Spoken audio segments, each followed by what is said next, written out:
Eh bien, merci à tous. Bonsoir.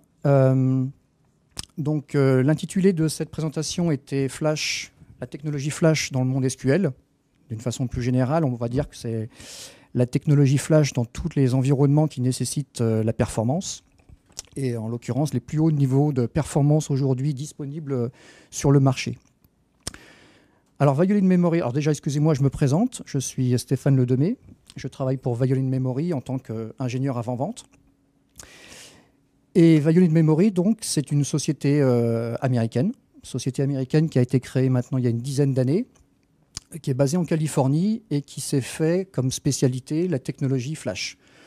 Donc c'est un vrai constructeur. On verra tout à l'heure comment est architecturée la machine. Mais Violin est un vrai constructeur qui a pris d'une feuille blanche la technologie Flash pour proposer une solution haute performance, certes, mais avec tout le niveau de disponibilité et de fiabilité qui s'impose dans le monde des entreprises. Donc je vous disais, créé il y a une dizaine d'années, aujourd'hui 400 personnes en termes d'effectifs. L'apport principal au niveau technologique vient de Toshiba. Donc c'est Toshiba qui fournit le composant dont on parlera tout à l'heure, qui est le chip mémoire. Mais Toshiba est aussi l'actionnaire principal de la société.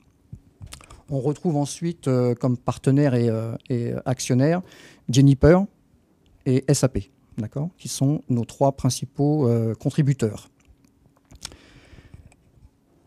Alors,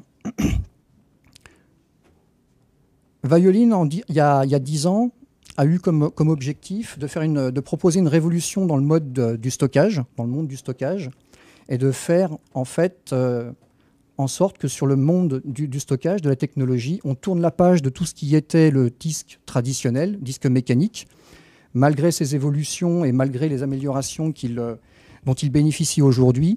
La technologie Flash, c'est une vraie évolution. On verra tout à l'heure les caractéristiques et le mode de fonctionnement, mais c'est une vraie page qui est tournée dans l'histoire du stockage, et c'est comme ça que s'inscrivent ces solutions. Donc on est pionnier sur ce marché, sur cette techno, mais on n'est pas simplement acteur pour la perf, et la perf seulement.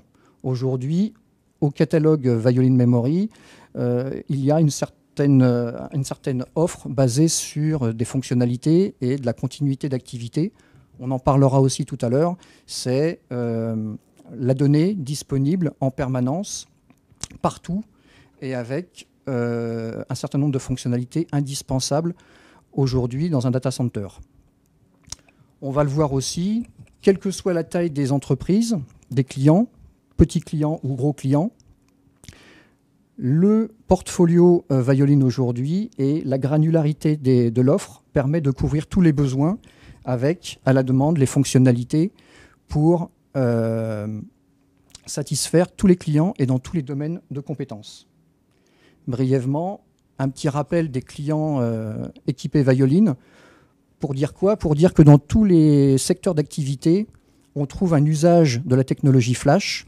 Donc là, sans citer toute la liste, en France, par exemple, dans les compagnies telco, c'est Orange, c'est Bouygues, c'est Completel, mais c'est aussi dans le monde du commerce, Carrefour, qui chacun, pour leur métier particulier, vont trouver un avantage à la techno Flash, soit parce que un niveau de transaction très élevé, des batchs qui durent une éternité et qui sont réduits, et donc, pour chacun de ces métiers, un vrai bénéfice à la techno pour aujourd'hui répondre à leurs besoins et à leurs exigences.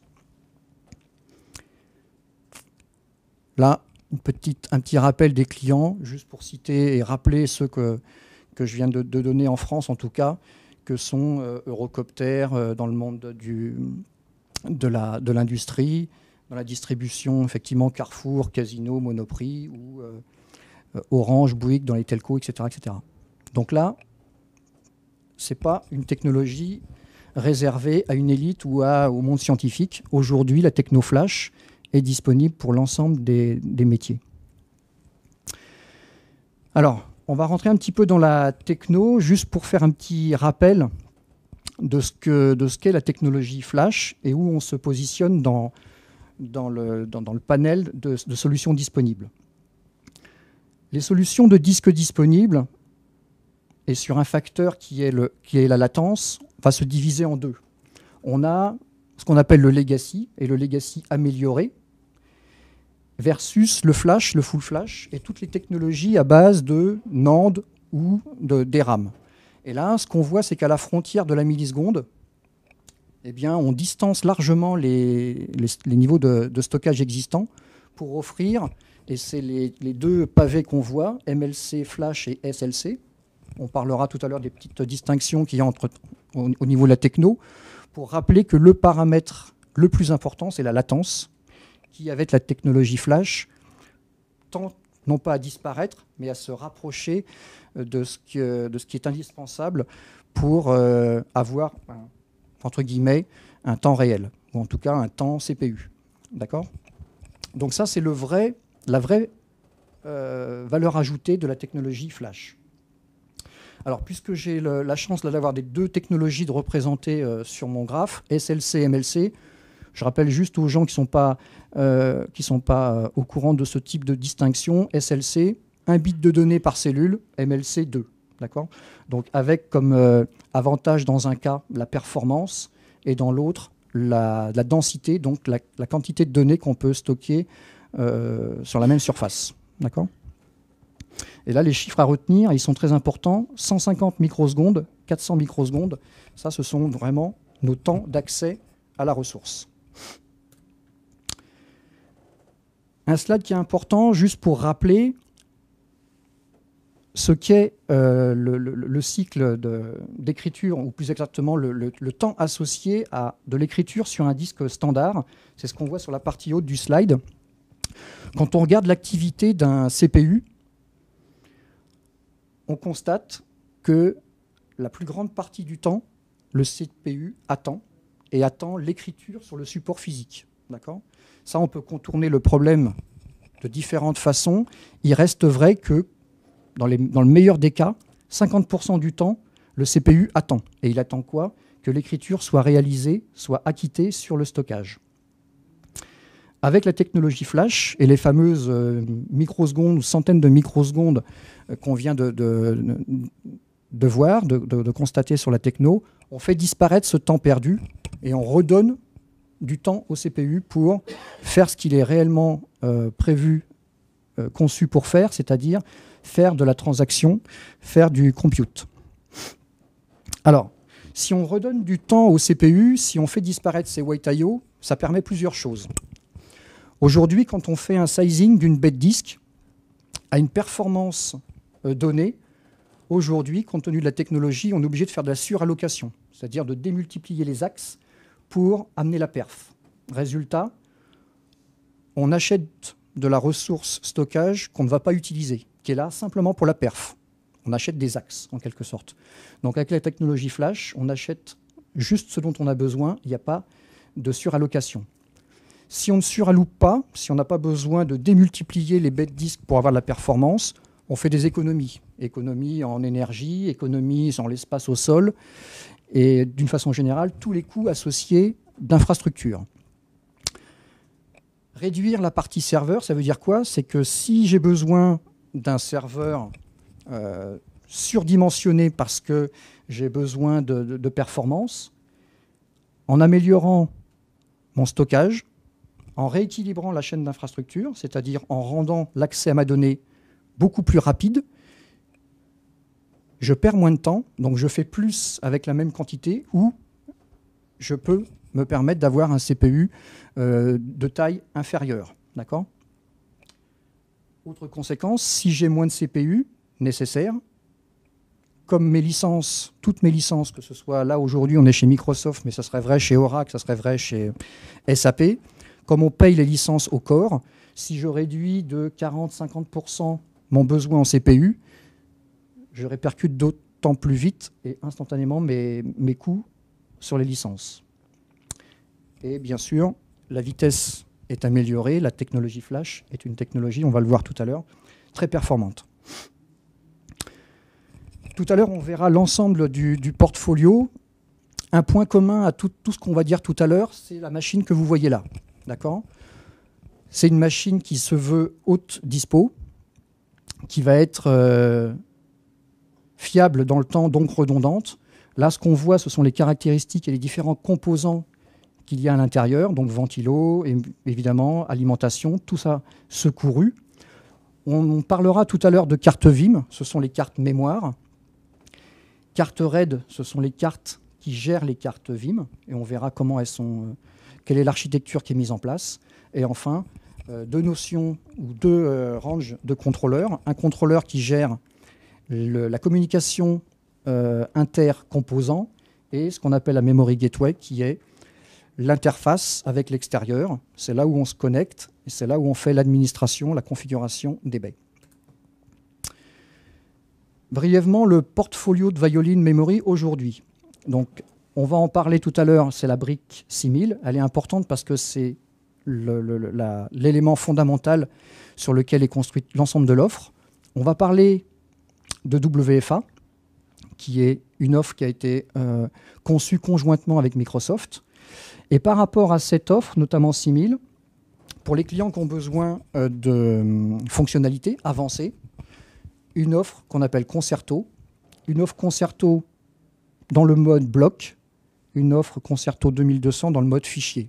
Là, l'idée, c'est que pour certaines ressources, on va amener les fonctionnalités que sont le miroir synchrone, la réplication, le snapshot, etc. etc. J'en parlerai tout à l'heure. Alors, tout à l'heure, je vous disais que le 6000, c'est l'équipement cœur de l'offre, Violin Memory. Donc là, je vais faire non pas un cours sur la techno flash, mais rappeler ce qu'est la flash et comment Violin Memory répond aux contraintes associées à la flash. Donc l'objectif de cette machine, c'est de réduire effectivement le goulot d'étranglement, de réduire au maximum la latence pour offrir les meilleures performances et offrir une machine compacte et complètement intégrée. Voilà la photo de la machine. Je ne sais pas si vous avez eu l'occasion de passer devant notre stand. Si vous y passez, en bas, nous avons un stand Violin Memory avec cette machine qui est en exposition. Et vous allez voir exactement la même chose. Qu'est-ce qu'on voit sur cette machine? Donc là, la machine a fait 3 U de haut. On voit un certain nombre de petites cartes. On les détaillera tout à l'heure. Ce sont nos fameuses cartes mémoire. Chacune de ces cartes a une capacité d'1 terabyte. On ne va pas les compter là, mais vous pouvez me faire confiance, il y en a 64. Donc là, 64 Tera brut. Tout à l'heure, je vous expliquerai comment de 64 Tera brut, on arrive à la volumétrie nette, qui est de 44 Tera. Et puis, donc, les différents composants qui participent à la fiabilisation et à l'administration de la machine. Donc voilà, sur cette machine, 3U, 1500 watts, il y a 44 Tera bytes de données brutes. On verra aussi tout à l'heure, je vous montrerai une roadmap sur l'évolution. L'évolution des cartes Vim est pas exponentielle, mais presque. Et en tout cas, c'est ce qui aujourd'hui fait dire au marché que la question ne se pose plus. La techno de stockage demain, c'est de la flash. Parce que les coûts vont baisser. En ce moment, la technologie flash en termes de prix croise le disque rapide. Donc, allez, j'en mets ma main à couper. Demain, on ne se posera plus la question. Le stockage se fera sur la techno flash. Il n'y a aucun doute là-dessus. D'ailleurs, les acteurs du marché, même les acteurs historiques, se mettent à la flash. Et c'est bien la confirmation qu'il n'y a pas de doute là-dessus. Ça sera la technologie future.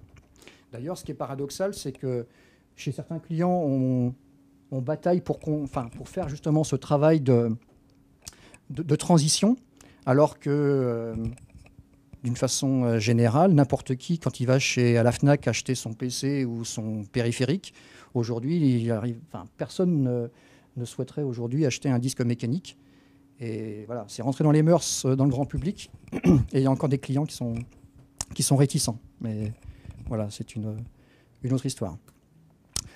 Alors, cette machine, en termes de gestion et de configuration, donc là, je vous avais brièvement passé en revue les différentes zones, la partie mémoire, les parties contrôleurs.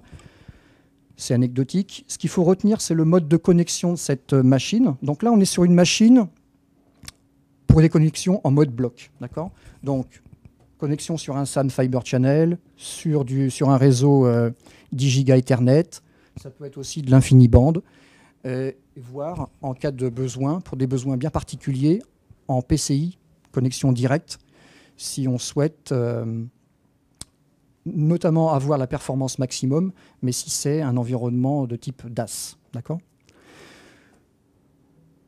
Donc la partie gestion, on est sur une partie, sur une gestion, sur ce que j'appelle gestion, c'est la partie memory gateway, le point d'entrée en fait qui permet l'administration de la machine, haute dispo avec un cluster actif-actif. Pour les puristes, il s'agit ni plus ni moins qu'un cluster Red Hat, d'accord, qui va assurer la haute dispo pour l'administration. C'est là où on fait la configuration des ressources, l'affectation des ressources aux différents clients. Et puis, donc, j'en parlais tout à l'heure, les contrôleurs en interne, ce qu'on appelle l'ACM, qui gèrent la connexion des composants les uns par rapport aux autres. L'élément clé. Donc là, vous le voyez, il est grand. Enfin, il apparaît d'une taille assez imposante. Ce sont les fameuses 60 petites cartes qu'on a vues dans la machine. Voilà à quoi ça ressemble. Sur la partie basse, les chips, là, les 8 chips en bas, c'est les fameux chips qui nous viennent de chez Toshiba. C'est Toshiba qui nous fournit les composants mémoire. Et vous voyez que quand on construit cette carte mémoire, il n'y a pas que la partie mémoire à proprement parler. Il y a notamment un contrôleur. Et vous allez comprendre tout à l'heure pourquoi ce contrôleur est indispensable. C'est lié à la technologie flash. La technologie flash, ce n'est pas du disque. Et la donnée flash, ça se gère d'une façon assez particulière. Et qui maîtrise ce savoir-faire, cette technologie, tire les meilleures performances. Donc là, en gros, il y a une partie DRAM sur la partie haute à gauche, parce qu'on a besoin de cet espace tampon pour déplacer les données. Au milieu, un microprocesseur. Et sur la partie droite, la partie alimentation. Alors voilà, ça c'est important comme slide, c'est plus pour la culture générale, c'est pour comprendre un petit peu comment fonctionne de la flash. Ça c'est vrai pour Violin Memory, c'est vrai pour tous les acteurs flash. C'est vrai aussi pour mon PC qui est équipé de flash, comme pour votre smartphone, tous les composants flash fonctionnent de la façon suivante. Quand on lit ou écrit sur un disque traditionnel, un disque mécanique, on sait lire ou écrire, et on sait écrire même sur des pistes qui sont déjà occupées, déjà écrites. La technologie flash, c'est radicalement différent. On ne parle pas d'écriture sur de la flash, on parle de programmation. Ça veut dire quoi ? Ça veut dire que pour programmer, il faut qu'au préalable, on ait effacé. À gauche, on voit notre fameuse petite cellule. Je vous passe les phases internes, la façon dont c'est décomposé. Mais à un moment donné, ce qu'il faut retenir, c'est qu'il y a un certain nombre de blocs et de pages. 256 pages par bloc. Et l'information qui est importante, elle est au-dessus. Quand j'écris dans une page. Mais pour effacer, j'efface au niveau du bloc. D'accord ? 256 pages par bloc. Ça veut dire quoi ? Ça veut dire que toute cette mécanique en fait, d'écriture suppose toute une usine à gaz pour effacer les données au préalable. Et quand je vous disais que Violin Memory maîtrise ce process, ça veut dire que Violin Memory est capable, en tâche de fond, de façon vraiment intelligente, de s'assurer qu'il y ait toujours des espaces libres, contigus, pour absorber les charges d'écriture. Tout à l'heure, je vous ferai, au travers d'un slide, une petite explication, différence entre de la flash et du SSD, et ça se jouera au travers de cette explication. Donc voilà, ce qui est important, c'est de s'assurer, si on veut supporter des flots d'écriture, c'est de s'assurer que ce principe, cette technologie, cette contrainte est maîtrisée. Juste pour information, je vous disais 3 étapes importantes sur la technologie flash. On lit, on écrit, on efface. Si on regarde le temps nécessaire pour effacer une cellule, on voit qu'elle est énorme. Avec Violin Memory, on peut mettre la main sur cette étape-là. Elle est complètement transparente et on va rendre en quelque sorte les contraintes de la flash complètement neutres. D'accord ? Alors juste pour la petite histoire, je vous parlais des SLC et MLC. En termes de performance, voilà le niveau de performance qu'on atteint avec ce type de techno. Le SLC est plus performant, moins capacitif. Le MLC, plus capacitif, moins performant. D'accord ? Comment ça se passe à l'intérieur d'une machine ? Voilà, globalement, les petits pavés de couleurs représentent nos fameuses cartes mémoire. Par code de couleur, là, vous retrouvez la notion de RAID group. Donc, il y a à chaque fois 5 cartes. On est sur un équivalent RAID 3, donc 4 cartes mémoire de données, une carte pour la parité. On reconnaît des cartes hautes paires. Tout ça pour rappeler qu'une carte peut tomber en panne et le mécanisme associé pour la réparation est bien sûr intégré. D'accord ? Carte VCM, c'est notre carte contrôleur ou carte RAID. D'accord ? Chaque carte RAID gère 3 RAID groups. D'accord ? Là, ce petit slide qui dit la même chose, mais qui rappelle que tous les composants sont interconnectés les uns aux autres avec notre fameux double switch PCI pour garantir qu'il n'y a aucun SPOF dans la machine. Et ça, c'est important. À aucun moment, un composant défaillant ne vient perturber le fonctionnement de la machine. D'accord ? Les upgrades se font à chaud. Un composant est remplacé à chaud en production sans aucune intervention.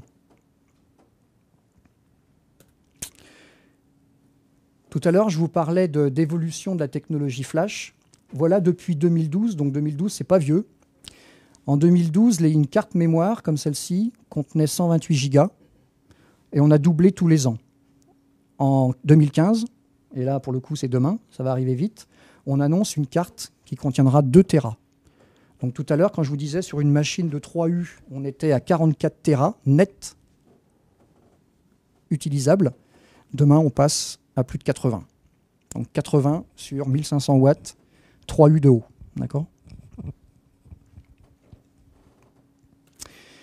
Alors tout à l'heure, je vous disais, le SSD, ce n'est pas de la flash. Juste un petit point qui est important, parce que bien souvent, quand on se présente, nous, Violine, on nous dit « Ah ouais, vous êtes un acteur, vous êtes un constructeur de SSD », ou il y a des acteurs type SSD qui se vantent d'être des acteurs full flash, et finalement, ce n'est pas du tout la même chose.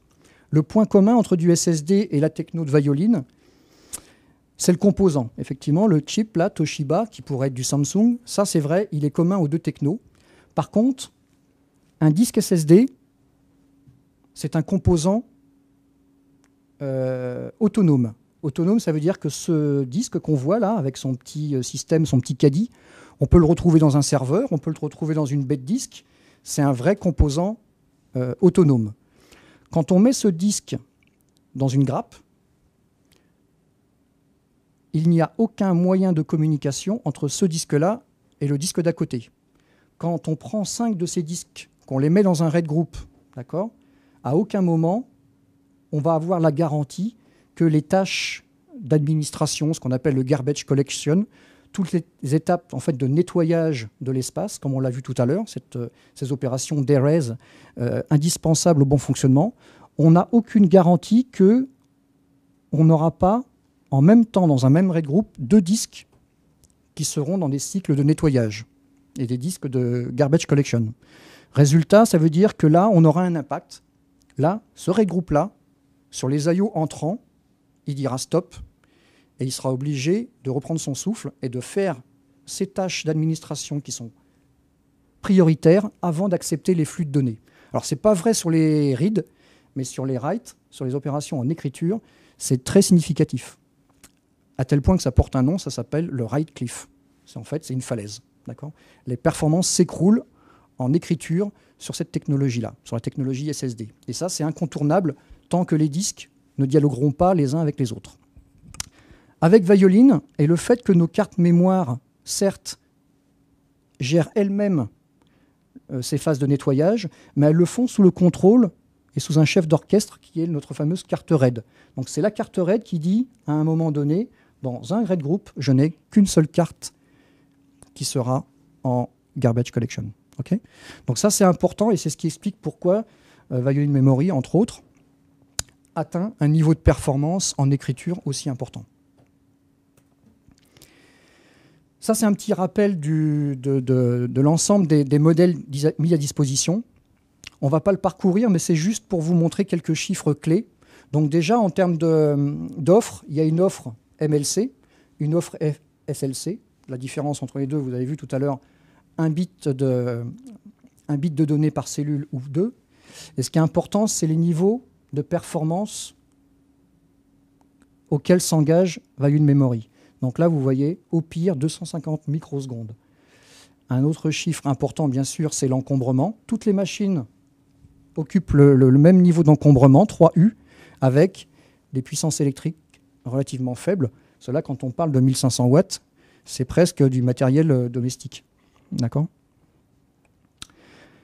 Les volumétries, une configuration de base, je vous parle là en net, c'est 10 Tera, maximum 40 Tera. Donc en fonction de base 2 ou base 10, on a les chiffres un petit peu différents, mais retenez 10, 40. D'accord ?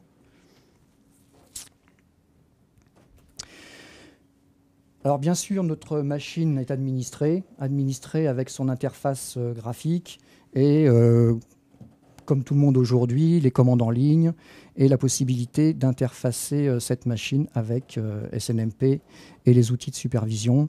Bien sûr, la machine appelle quand il y a un problème, elle envoie un email chez le constructeur, chez le client, etc. On a aussi un outil complémentaire qui va administrer l'ensemble des machines du parc, qui est paramétrable, qui permet de faire la configuration, l'administration, mais aussi la métrologie. D'accord ? Là, ce dont je vous ai parlé jusqu'à maintenant, c'est la brique de base. On a vu un petit peu à l'intérieur comment c'est fait. Et maintenant, les produits dont je vais vous parler héritent de cette technologie-là et sont adaptés pour des besoins bien particuliers. WFA, comme Windows Flash Array.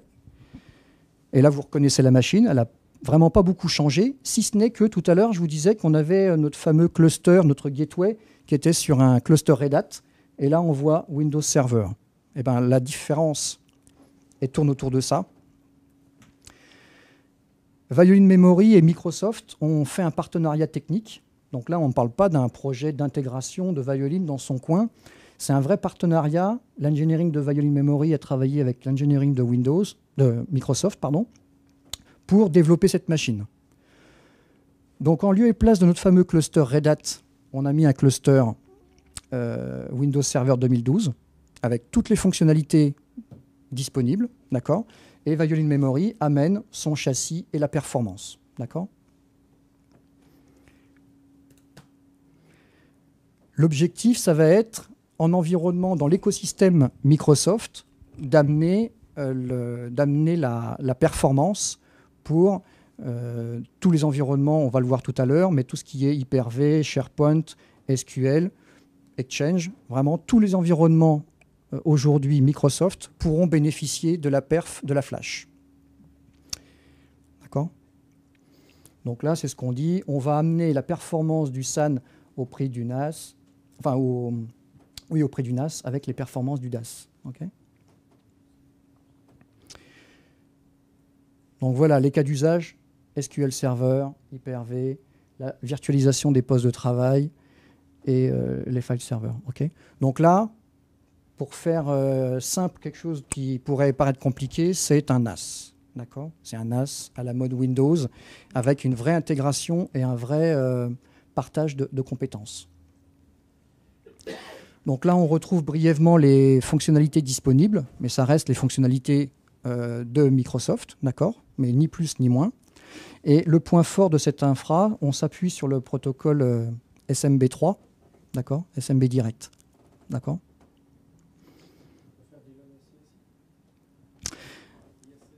Non, sur cette machine-là, alors la question était, est-ce qu'on peut créer des LUN en ISCSI ? La réponse est non, pas sur cette machine-là. Là, on va vraiment créer des partages et que l'on va présenter aux différents serveurs.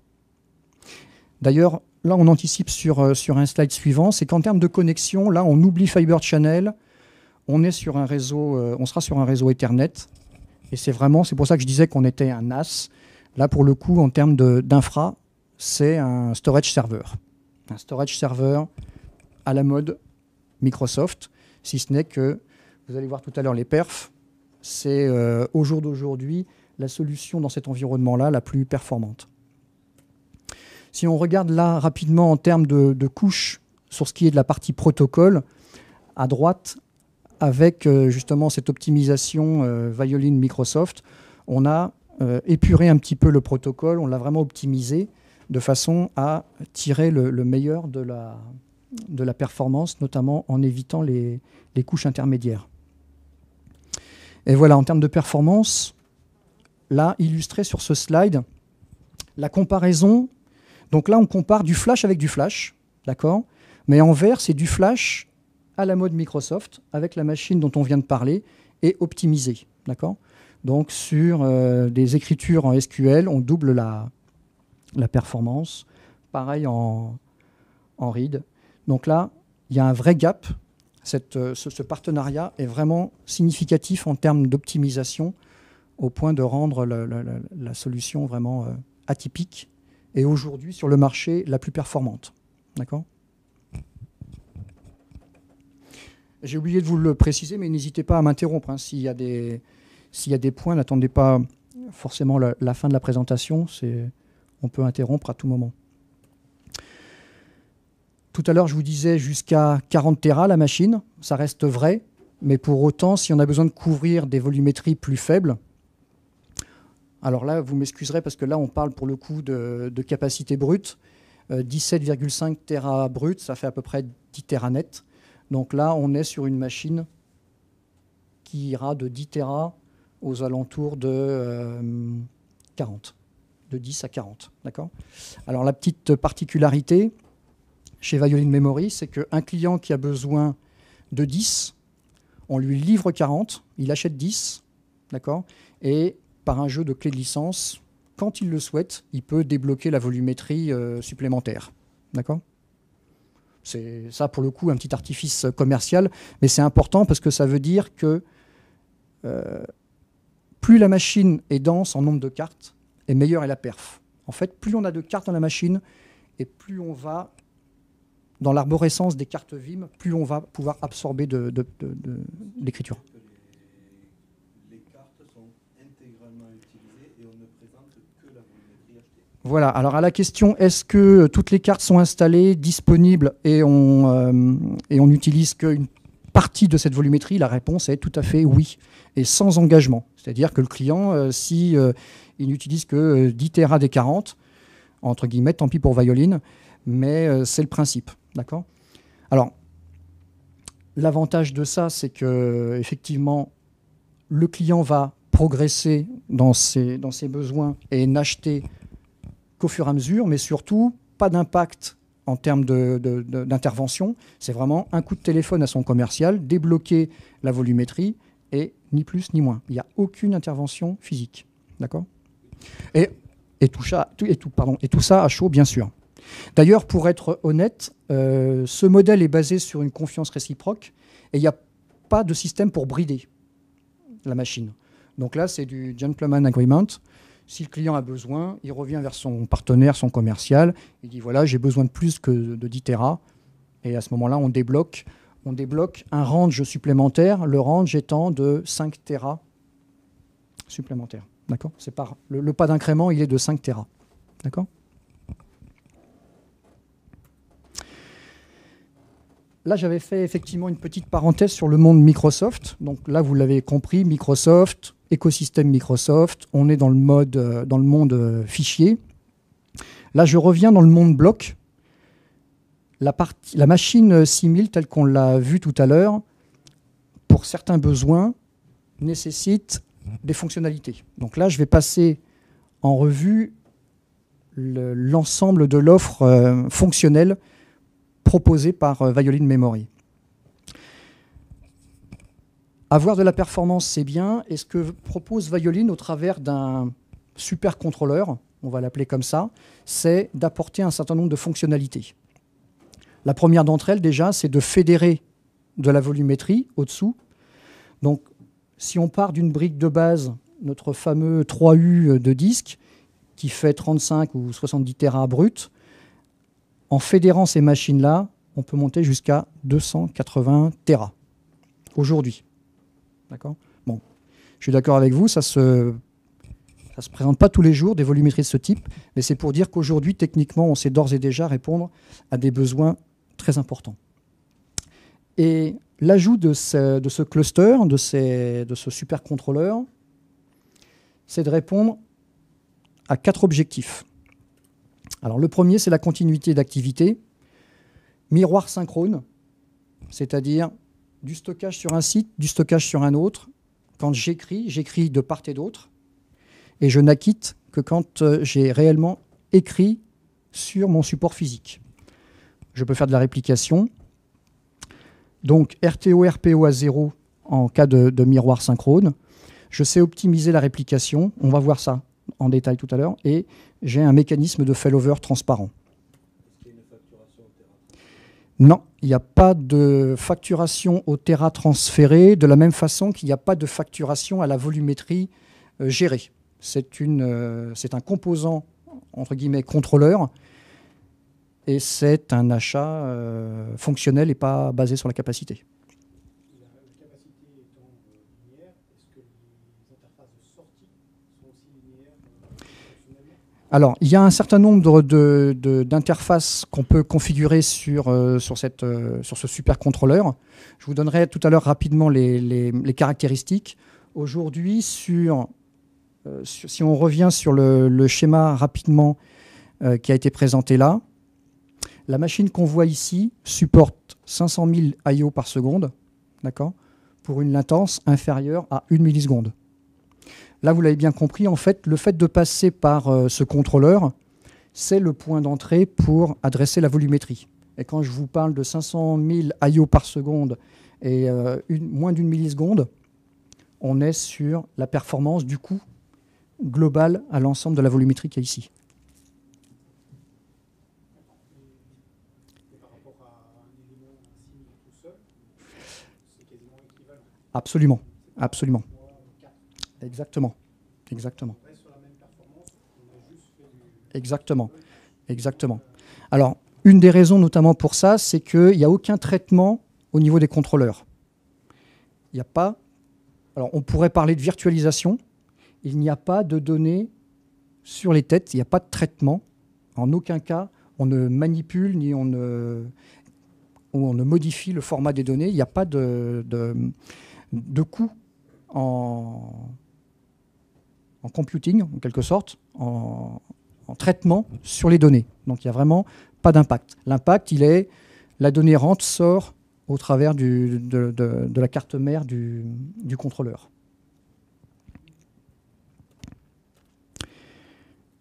Protection des données. Donc là, on a vu, on met la donnée sur 2 sites distants, on crée un stretch cluster, la donnée, elle est écrite de part et d'autre. En complément, pour chaque LUN protégé, on peut créer des snapshots. Et là, en l'occurrence, on s'appuie sur des agents applicatifs pour garantir que le snapshot il soit consistant. Ça, c'est bien beau de faire un snapshot, mais si c'est pour le retrouver dans un état inapplicable et inopérant, ça ne sert à rien. Donc là, on a un certain nombre d'agents qui vont nous permettre de garantir la consistance du snapshot. L'agent étant installé dans le serveur client. D'accord ? Et on va communiquer entre notre supercontrôleur, tel qu'on l'a vu tout à l'heure, et le serveur client pour dire, voilà, j'ai un snapshot à prendre, est-ce que tu peux mettre l'application en sommeil, la fraction de seconde nécessaire pour le snapshot. D'accord ? Le snapshot peut être, on peut créer un groupe de LUN et appliquer un snapshot sur le groupe. Absolument. Absolument. Absolument. Alors, toujours dans la rubrique protection des données, la solution est équipée d'une solution CDP, protection continue des données. Donc là, on vient de parler de snapshot. Les snapshots, vous êtes d'accord, c'est un point de consistance dans le temps. On peut en créer jusqu'à 1 millier par LUN, mais on peut aussi vouloir créer une fenêtre dans laquelle on va historiser toutes les transactions. C'est en ça que va servir le CDP, c'est-à-dire j'ai un snapshot toutes les 3 heures, et puis depuis le dernier snapshot, j'ouvre une fenêtre et je log toutes les transactions. D'accord ? On verra tout à l'heure, j'ai un petit slide pour rapidement présenter ça. L'évolution, on l'a vu notamment en termes de volumétrie, la config la plus petite c'est 35 Tera, on peut monter jusqu'à 280 et tout ça de façon complètement transparente. Transparente en tout cas du point de vue de l'application et du serveur. Alors ça c'est ce que je vous disais à l'instant, pour chacun des LUN configurés, je peux créer jusqu'à 1 millier de snapshots. On l'a abordé, je peux les mettre dans des groupes, appliquer la consistance sur le groupe, je peux répliquer mes snapshots. On le verra aussi tout à l'heure, j'ai un petit outil pour intégrer cette solution avec la solution de backup. Je peux upgrader ma solution en termes de code, je peux la faire évoluer à chaud, appliquer mes patchs, mes nouveaux codes à chaud, et tous les composants sont remplaçables à chaud. Pour la partie snapshot, c'est quoi? C'est des snapshots qu'on peut externaliser? Ça prend quel volume sur la base? Alors, absolument. Donc le snapshot, en fait, répondre à combien il prend de place, en fait, ça va être au prorata du nombre de blocs modifiés, bien sûr. Si vous modifiez 1% de vos données sur un LUN, le snapshot représentera 1% de ces données modifiées. En général, on tourne aux alentours de 10 à 15% de la volumétrie globale sur un usage moyen. Après, attention aux clients qui sont gourmands et qui veulent une rétention pendant 3 semaines, 1 mois. Là, ils ont vite fait de doubler leur volumétrie, puisque petit bout de données, petit bout, chaque jour, ça finit par faire beaucoup. Donc, il y a ce que la théorie autorise. Je vous parlais d'1 millier de snapshots. Je ne connais aucun client qui fasse 1 millier de snapshots. Un client qui fait 3 snapshots dans la journée sur une semaine, c'est en général largement suffisant. Mais après, il peut y avoir... Après, ce que je n'ai pas dit, c'est que toutes les fonctionnalités que je viens d'évoquer s'appliquent au LUN près. Chaque LUN peut être mirroré, indépendamment du LUN d'à côté, peut être répliqué, et pas le suivant. Quand je choisis une politique de snapshot, elle peut être différente de LUN en LUN. Donc ça, après, c'est vraiment paramétrable de façon très fine, et on peut faire un petit peu en fonction des besoins. Il n'y a pas du global, il n'y a pas du tout ou rien. D'accord ? Ça, c'est important.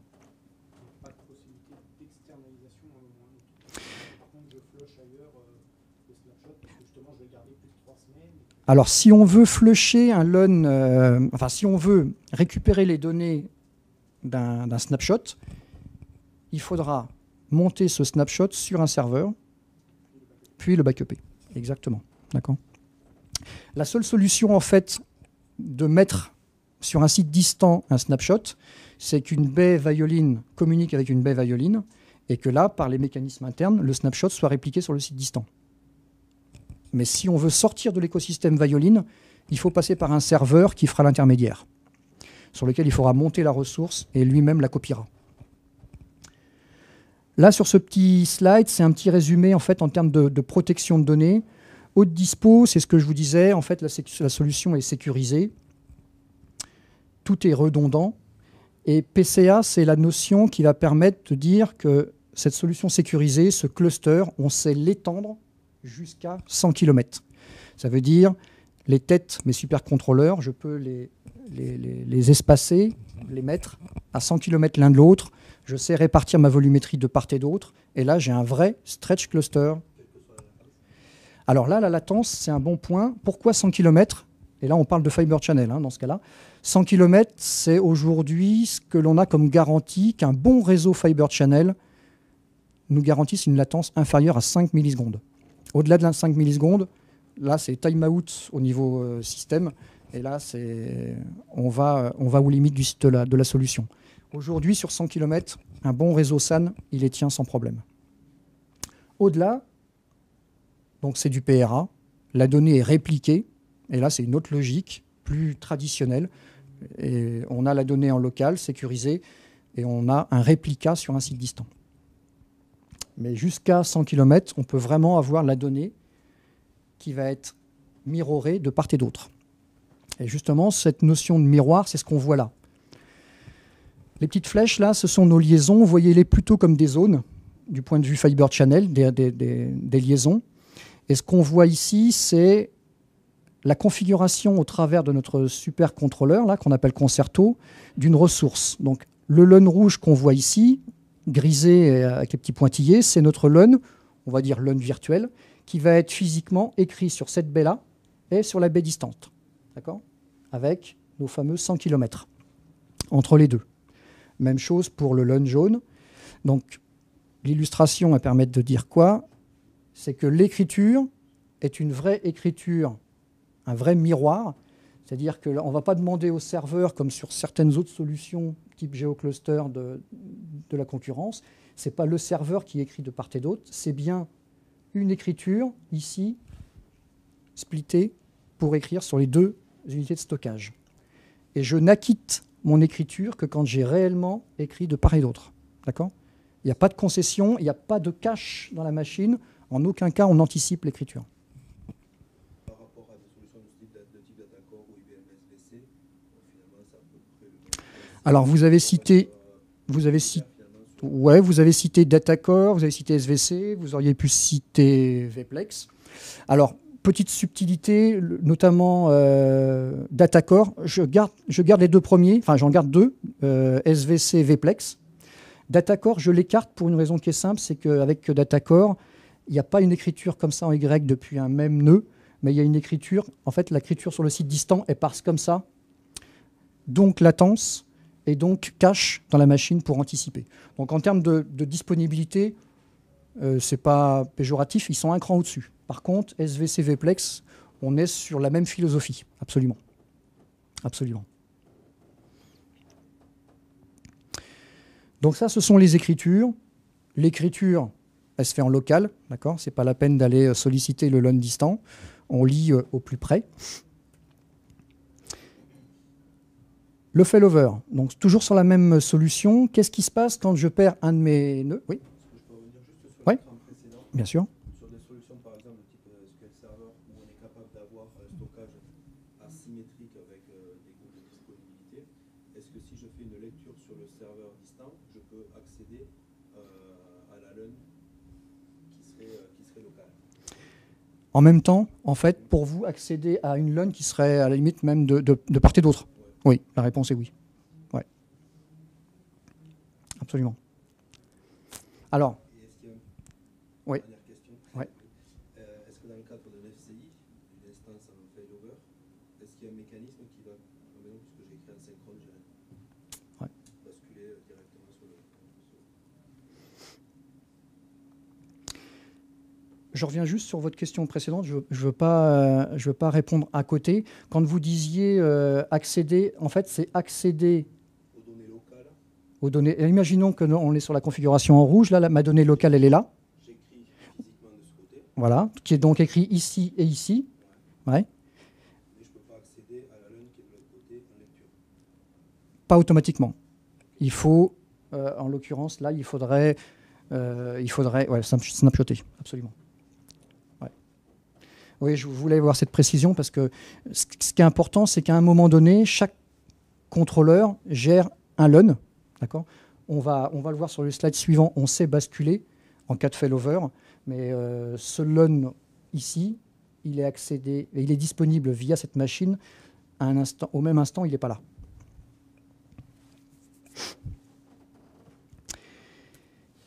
Alors, le failover, le fameux failover, c'est l'indisponibilité de notre contrôleur. Qu'est-ce qui se passe ? Le LUN qui était géré par cette machine est pris en charge par la machine survivante, d'accord ? Et ça, c'est pas magique parce qu'il faut que le serveur client continue à avoir la ressource. Donc là, on va s'appuyer sur les mécanismes de spoofing des WLWNM. Et en fait, l'identité du port Fiber Channel de la machine est transférée ici. D'accord ? Ça, on s'appuie sur les mécanismes de spoofing des WLWNM. Donc ici, il y a un port, entre guillemets, alors il est virtuel, mais il est en stand-by, et il va prendre l'identité de cette machine-là, de ce port-là. Du coup, ce serveur-là, via le mécanisme de multipassing, on verra au pire dans la log un link down, link up, et c'est complètement transparent. Le serveur n'a rien vu. D'accord ? Il retrouve son LUN virtuel ici. LUN virtuel écrit sur les deux machines. D'accord ? Ça, c'est le stretch cluster. Double stockage, double tête. Et au-delà de nos fameux 100 km, donc là, on retombe sur un mode de fonctionnement, entre guillemets, traditionnel, un site actif, enfin on peut être sur de l'actif actif de part et d'autre, mais un site actif, une donnée sécurisée, protégée en local et répliquée sur le site distant. C'est pour ça que mon LUN rouge qui est ici, qui est ma donnée active, ici c'est un réplica. Si j'en ai besoin, je suis dans le cas d'un PRA, d'un DRP, et là il faut en faire la promotion. Okay. Alors tout à l'heure je vous parlais des snapshots.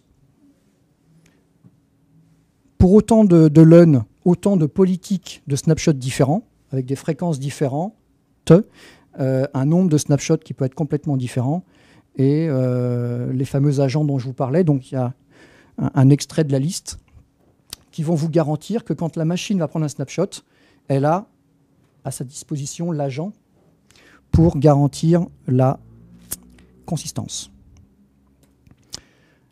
Un petit mot sur mon fameux journal CDP, vous vous rappelez? Oui. Donc ça veut dire que vu qu'il y a un agent, forcément, par exemple, on ne peut pas faire de la consistance entre des LUN hétérogènes, c'est-à-dire du SQL Server et du SharePoint, par exemple. Alors, Il n'y a pas moyen de faire un si vous voulez, pause multi.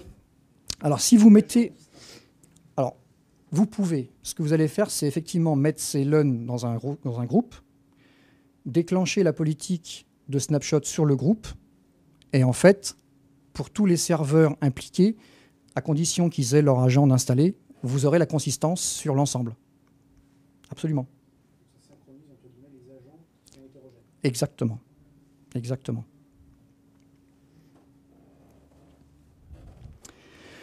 Donc là, si on reprend notre petite activité, nos fameux snapshots consistants, par définition, on peut avoir besoin d'historiser les données depuis notre dernier snapshot. Donc on va créer une fenêtre CDP, une fenêtre dans laquelle vont être loguées toutes les transactions. D'accord ?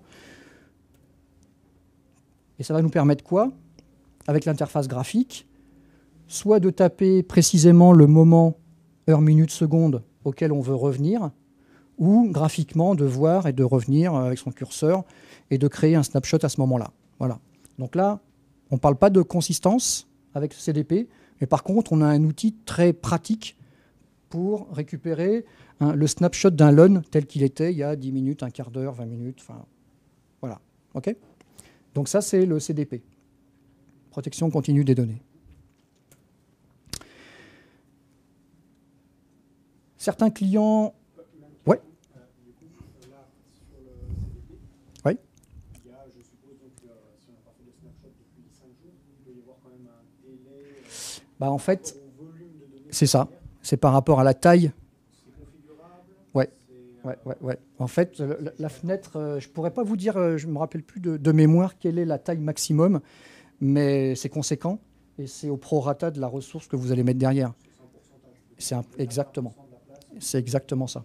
C'est exactement ça. C'est vraiment un pourcentage de l'espace.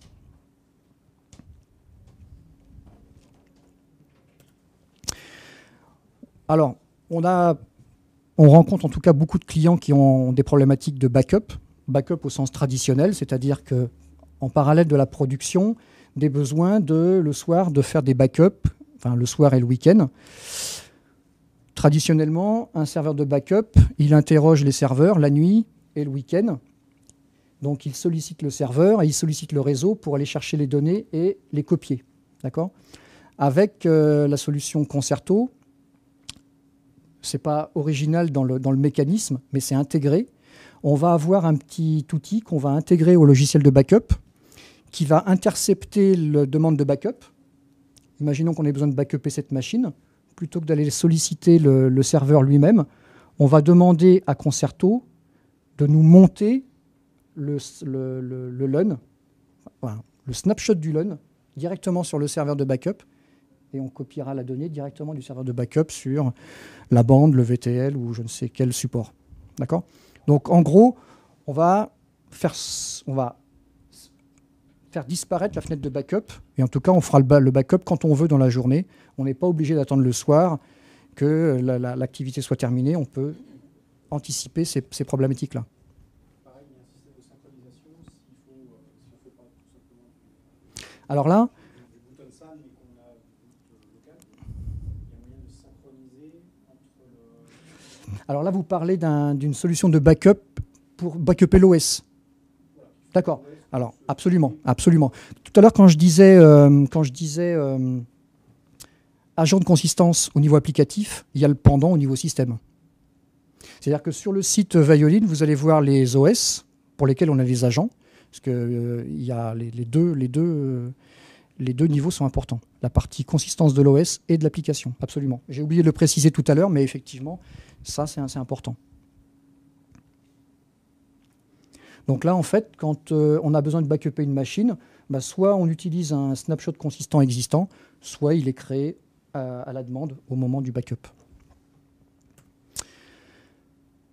Voilà, juste là pour terminer ça, un client qui a notre fameuse baie de stockage 6000, il est éligible à la solution dont on vient de parler, puisque c'est une couche supplémentaire d'administration. C'est entre guillemets, une gateway qui vient fonctionnellement se superposer, d'accord, et qui va permettre d'aller sur les volumétries qu'on a évoquées, les fonctionnalités qu'on a évoquées. D'accord ? Je vois que le temps passe. Là, en 5 minutes, je vais essayer juste de vous parler de ce produit-là qui est... Là, on était en mode bloc, et là, c'est du mode fichier, avec une déclinaison qu'on appelle Concerto 2200. Donc l'idée, en fait, c'est de couvrir les besoins propres au monde du VDI, VSI, donc les postes de travail. On n'est pas dans le mode Fiber Channel, on n'est pas en mode bloc, on est sur du fichier. Et ce que va permettre cette solution, c'est d'offrir la déduplication et la compression. Donc là, c'est un autre use case. Vous avez des données redondantes. Donc là, la déduplication et la compression sont deux fonctions qui ont tout leur sens. Et là, voilà, on a créé, Violine Memory a créé ce produit pour cet usage. D'accord ? Donc là, on est vraiment sur la virtualisation du poste de travail et virtualisation du serveur avec ces fonctionnalités-là. Donc la perf et les fonctionnalités. D'accord ? Donc là, je passe vite, mais l'idée, voilà, des configurations jusqu'à 2500 postes de travail. On sait, avec cette solution, couvrir les problématiques de virtualisation. Mon dernier slide, j'en ai parlé tout à l'heure quand on a évoqué la possibilité d'évoluer en termes de volumétrie sur un même châssis physique. Voilà, c'est illustré de cette façon-là. La machine reste la même, mais après, un client achète la volumétrie dont il a besoin et il sait qu'il peut aller jusqu'à la taille maximum. Mais pour autant, il aura la machine équipée de tous les composants. Voilà, je vous remercie. Si vous avez des questions, on est pile poil dans le timing.